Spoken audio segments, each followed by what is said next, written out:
कहते हैं इश्क हो तो बेइंतहा हो, वरना इश्क का मजा नहीं मिलता। सच भी है, बीच में रहने कोई मजा नहीं है। कभी इससे हुआ, कभी उससे हुआ, कभी ये किया, कभी वो किया, कभी इसके साथ, कभी इसके साथ। इसमें मजा नहीं है, मजा सिर्फ एक में। तो पढ़ाई क्यों नहीं हो रही मेरे भाई? क्यों नहीं हो रही पढ़ाई? अपने मन सोचो एक बार, क्यों नहीं हो रही पढ़ाई? ऐसा क्या कर रहे हो, पढ़ नहीं पा रहे हो? टाइम मैनेज क्यों नहीं कर पा रहे हो? प्रॉब्लम होती है ना। अरे यार छोड़, जाने दो। आज के बाद सब सॉल्व हो जाएगा, एकदम बकायदा सॉल्व होगा। बढ़िया यार, बढ़िया से बढ़िया प्रॉब्लम इतनी अच्छी तरीके से सॉल्व हो सकती है कि तुम खुद ये फील करोगे कि यार शायद ये वीडियो मुझे बहुत पहले मिल गई थी। विश्वास नहीं हो रहा? पूरा देख लेना, ये फिर कहना, कह लेना, देख लेना तो कहना।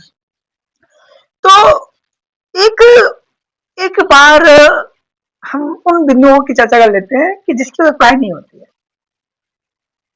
सबसे पहले तो प्रॉब्लम यही है कि सोशल मीडिया, ये बहुत बड़ी प्रॉब्लम बच्चों की। भाई रिकॉर्ड इसने तो मतलब कि पूरे भारत में मतलब तहलका मचा रखेगा ना, तो तहलका मचा, मतलब पूरी दुनिया के बच्चे परेशान है, माता पिता परेशान है, पेरेंट्स परेशान है, टीचर परेशान है, बच्चों को समझाता है बेटा कम यूज करो सोशल मीडिया का। दूसरा है टाल करना। तीसरी प्रॉब्लम यह है कि दोस्त यार की कॉल आ जाते हैं, दोस्तों के साथ टाइम वेस्ट करना होता है, तो सब बातचीत करनी होती है। और चौथा, समझ रहे हो, पार्टनर फोन आ जाता है। और अगेन एक प्रॉब्लम आती है कि तुम किसी कारण पढ़ने बैठ गए, किसी कारण तुम पढ़ने बैठ गए, तो पढ़ाई मैथ पढ़ रहे हो तो साइंस याद आएगी, साइंस पढ़ रहे तो इंग्लिश याद आएगी, और जो भी सब्जेक्ट पढ़ोगे उसको छोड़ बाकी सब याद आएगा। है ना? यही तो कारण है एक स्टूडेंट क्यों नहीं पढ़ पा रहा भाई, यही तो कारण है कि बच्चे नहीं पढ़ पाते। तो देखो, सोशल मीडिया से दूर होने का तो मैं तुम्हें एक आसान सा रास्ता बताता हूँ, और वो रास्ता कोई टेक्निकल नहीं है, कोई ऐसा नहीं लिखो ऊपर, ऐसा कुछ नहीं, बस सोचो। अपने मन से सोचना है ऐसा, मतलब कि क्यों। अगर तुमने क्यों का कारण जान लिया ना, तो समझो कि तुम्हारे सारे प्रश्न का हल हो गया, सारे प्रश्नों का हल तुम्हारे पास है। हम जब सोशल मीडिया चलाते हैं, जब इंस्टा हो, फेसबुक हो, यूट्यूब हो, कोई भी सोशल मीडिया हो, जब हम सोशल मीडिया चलाते हैं ना, तो हम इसलिए नहीं चलाते हैं कि हमें वहां से कुछ कोई अच्छी चीज प्राप्त हो रही है। हम इसलिए चलाते हैं क्योंकि हमें वहां पर अच्छा लगता है,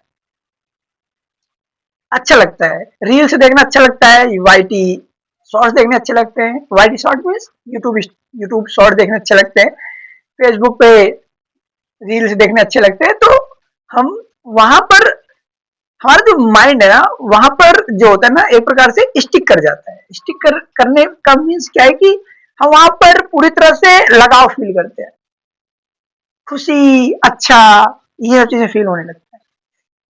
लेकिन आप इन सब चीजों से हट करके एक बार ये सोचो कि इंस्टाग्राम जो प्लेटफॉर्म है, वो आपको ऐसी चीजें क्यों दिखाता है जिससे आपका ब्रेन हुक हो, आपको चीज अच्छी लगने लगे। अगर आप कॉमेडी वीडियोस देखते हो, कॉमेडी दिखा रहा है आपको, आप डांस वीडियो देखो, डांस ही दिखा रहा है, या फिर आपने इधर उधर की नंगे संगी वीडियो देखना शुरू किया था, वो वही दिखाता है लगातार। पता है क्यों? क्योंकि वो तुम्हारे माइंड को रीड करता है। आपने फील किया होगा, अगर आप एक बार इंस्टाग्राम की रील्स को लाइक कर दिया, तो आपका पूरा का पूरा वो सेगमेंट है जो है भर जाएगा उसी प्रकार की वीडियो से। क्यों? क्योंकि उसका जो एल्गोरिदम है ना, वो इसी प्रकार का कार्य करता है कि आपके ब्रेन को स्टडी करता है कि अगर आपने किसी को लाइक किया, अगर आप किसी को लाइक कर रहे हो, इट मीन क्या है कि आप उसे पसंद करते हो। अगर उसको पसंद करते हो तो आपको चीज देखना भी अच्छा लगेगा, इस बात को दिखाता है। दूसरा, आप ये सोचो कि हमें उस टाइप का कंटेंट जो बनाकर दे रहा है, जिसको आप देखते हो, वो क्यों दे रहा है? आपको फ्री में दे रहा है, आपको क्या जा रहा है भाई? आपको बस एक रिचार्ज आता है, रिचार्ज करवाते हो, फिर 1.5 GB नेट मिलता है, फिर 5 GB अनलिमिटेड मिलता है आपका, और कुछ नहीं कर रहा। आप तो पैसे नहीं पे कर रहे हो, ऐसा नहीं है कि आपको पैसा पे कर दिया, फिर भी आपको वो दिखा रहा है। क्यों? क्योंकि आप उसके प्रोडक्ट हो, आप ही प्रोडक्ट हो, पैसा आपसे नहीं लिया उसने, पर आप ही प्रोडक्ट हो और आप ही पैसा दे रहे हो, बट डायरेक्टली ना दे करके आप उसे इनडायरेक्टली दे रहे हो। है ना? डायरेक्टली नहीं दे रहे हो, आप इनडायरेक्टली दे रहे हो। अगर तुम्हें ये चीज क्लियर है ना कि हम प्रोडक्ट है, अगर मैं आज इंस्टाग्राम पे कोई रील्स देख रहा हूँ, या फिर मैं टाइम वेस्ट कर रहा हूँ किसी अन्य सोशल मीडिया पे, तो वी आर प्रोडक्ट, हम प्रोडक्ट हैं। तो प्रोडक्ट मत बनो, सेलर बनो। कहते हैं सेलर बनो। अगर तुम बेचोगे तो कमाओगे, तुम नहीं बेचोगे तो नहीं कमाओगे। तो जो वीडियोज है ना, वो एक प्रकार की सेलिंग है। क्रिएटर जो होता है वो सेल कर रहा होता है, और वीडियोस को सेल कर रहा है, आपसे खरीद रहे हो, इनडायरेक्टली खरीद रहे हो, बस इतना अंतर है। तो अगर तुम्हें ये चीज थोड़ी सी भी आइडिया लग जाए, जैसे हम लोग हैं, जब बड़े बड़े लोग हो जाते हैं, हम हैं या कोई भी बड़ा व्यक्ति जिसकी उम्र हो गई 25 प्लस है, उसको एक अनुभव हो जाता है कि यार ये मैं यहाँ समय वेस्ट कर रहा हूँ, इसका कोई मतलब नहीं है। मैं जानता हूँ ये चीजें क्यों बनाई जा रही है, उनका मतलब क्या है, ऐसा क्यों करते हैं वो लोग। तो तुम्हें एक आइडिया लग जाएगा तो उस जगह जाओगे ही नहीं। जैसे समझो कि मैं तुमसे कहता हूँ दारू पीने के लिए, तो दारू आप नहीं पियोगे। आपको पता है कि दारू एक गलत चीज है, दारू पीने के बाद आपका करियर खत्म हो सकता है, आपका परिवार बर्बाद हो सकता है, आप जमीन घर द्वार बेच सकते हो। इसी प्रकार अगर तुम्हें इंस्टाग्राम के बारे में, सोशल मीडिया के बारे में तुम्हें जानकारी होगी, तो ऑटोमेटिक आपको गलत काम नहीं करोगे, टाइम वेस्ट नहीं करोगे, उनको पता है कि यार ये यहाँ पर टाइम वेस्ट करेगा तो कुछ और कर सकते। तो सोशल मीडिया से मतलब इससे सोशल मीडिया को से समझो, सोशल मीडिया को जानो समझो, और सोशल मीडिया को कम से कम टाइम देने की कोशिश करो, क्योंकि तुम्हें पता होना चाहिए सोशल मीडिया क्या है। नेक्स्ट, टाल मटोल करना। देखो टाल मटोल हम तभी करते हैं, टाल मटोल तभी करते हैं जब हमें उस चीज के प्रति लगाव नहीं होता है। मैं तुम्हें एग्जाम्पल समझाता हूँ। अगर तुम्हारी गर्लफ्रेंड का फोन आ जाए, तुम क्या करोगे? ऑटोमेटिक बतलाओगे। लेकिन क्या हो कि तुम्हारी गर्लफ्रेंड से अब तुम्हें उससे डिस्टेंस मेंटेन करना है, और उसका कॉल आ गया, तुम नहीं बतलाओगे, ऑटोमेटिक नहीं बतलाओगे। क्यों? क्योंकि तुम्हारी गर्लफ्रेंड तुमसे, तुम अब से दूरी बनाना चाहते हो, अब तुम्हारा उसके प्रति लगाव नहीं है, तो अब से क्या करो, दूरी बनाओगे। लेकिन अगर नहीं है, तुम्हें उसमें सब कुछ अच्छा लग रहा है, सब कुछ तुम्हें अच्छी लगती है वो चीज, वो तुम्हें अच्छी लगती है, तो ऑटोमेटिक उसकी कॉल का इंतजार करोगे क्योंकि तुम्हें लगाव है। आप कंट्रोल नहीं करोगे, आप कंट्रोल उस चीजों करते हो जिसके तुम्हें लगाव नहीं है। अगर तुम्हें पढ़ाई के प्रति लगाव नहीं है तो पढ़ाई नहीं करोगे। अब प्रश्न ये उठता है कि फिर टाल मटोल ना करें कैसे? पढ़ना जरूरी है भाई, पढ़ाई तो करना जरूरी है, ये बात जानते हो। पढ़ोगे नहीं तो फिर थोड़ा मोड़ा गड़बड़ हो सकता है। ये तो पढ़ाई करते हो, हुनर कोई सीख लो। और आप भी जानते हो 12 तक तो पढ़ना अनिवार्य है, इसके नीचे तो कुछ नहीं कर सकते। अगर आपको ड्राइवर लाइसेंस बनवाना हो तो पूछना है 10 की डिग्री है कि नहीं, या कभी आपको किसी प्रकार का कुछ सरकारी कामकाज करना है तो भी 12 तक की डिग्री मांगता है। तो डिग्री लेना जरूरी है ना, पढ़ाई करना जरूरी है। तो कम से कम इतनी तो पढ़ाई कर सके कि कल को कोई बेवकूफ ना बना सके। ऑनलाइन जमाना और एडवांस जमाना, टेक्नोलॉजी सब रहे हैं, तो पढ़ना जरूरी है। तो टाल मटोल नहीं करो। टाल मटोल करने से पहले आप ये सोचो कि आप अपनी लेवल की पढ़ाई कर सको।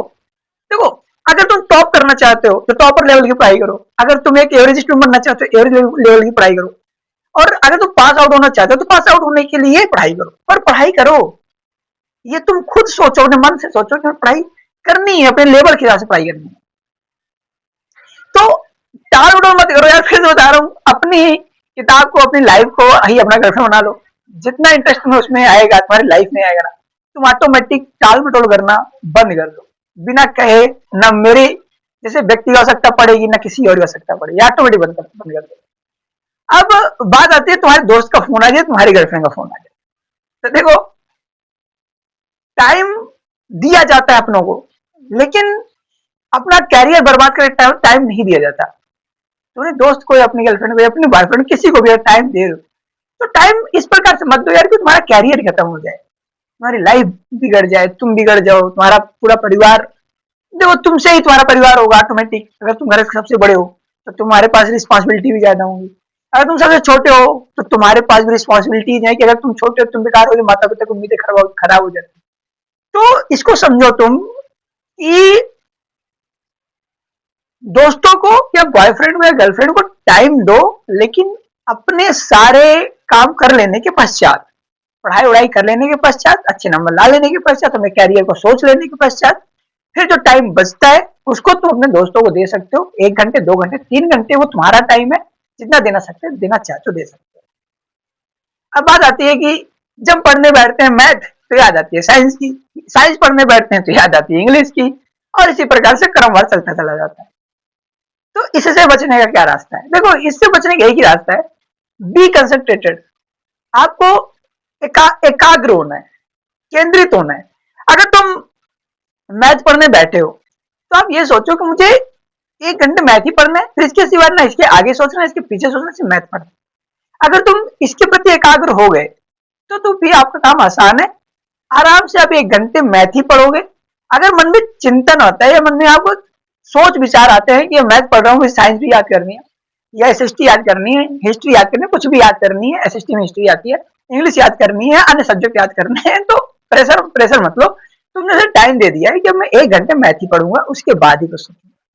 या जिसको तुम प्रायोरिटी देना चाहते हो, जिस चीज का कल टेस्ट है, जिस कल एग्जाम, उसको पहले प्रायोरिटी दे दो। कभी कभी कभी क्या होता है, बच्चे कल पेपर मैथ का, लेकिन उन्होंने आज साइंस साइंस पढ़ रहे हैं। यार ये तो प्रॉब्लम है ना, ये मत करो। कल अगर मैथ का पेपर है तो आज मैथ ही पढ़ो। क्यों तुम साइंस पढ़ रहे हो, क्यों तुम इंग्लिश पढ़ोगे? जिसका पेपर है उसको पढ़ो। आप प्रियोरिटी देना सीखो, मतलब कि प्राथमिकता देना सीखो। अगर तुम प्राथमिकता देने के सिस्टम जानते हो ना, किसको प्राथमिकता देनी है, समझाओ क्या, ज्यादा से ज्यादा काम तो खत्म हो गए। मतलब कहते हैं more than half is done, आधे ज्यादा काम खत्म हो गए अगर आपको प्रियोरिटी देना आता है।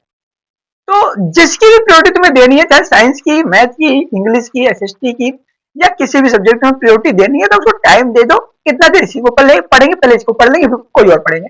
और मेरा राय तो यही रहता है कि पहले आप आसान सब्जेक्ट पढ़ो, क्योंकि नंबर सबके इक्वल ही है। चाहे मैथ पढ़ो, चाहे साइंस, चाहे इंग्लिश, चाहे एसएसटी, चाहे हिंदी, या फिर कोई और सब्जेक्ट। जो आसान है पहले वो पढ़ लो, उससे प्रेशर कम हो जाएगा, इतना सिलेबस खत्म हो चुका, तुम्हें एक आइडिया लगा रहेगा और तुम्हारा काम भी हो जाएगा। उम्मीद करता हूँ तुम्हें चीज समझ में आ गई होगी। और फिर ज्यादा एक बात कह देता हूँ कि इश्क भी क्या कुत्ती चीज है, इंसान कुत्ता बन जाए।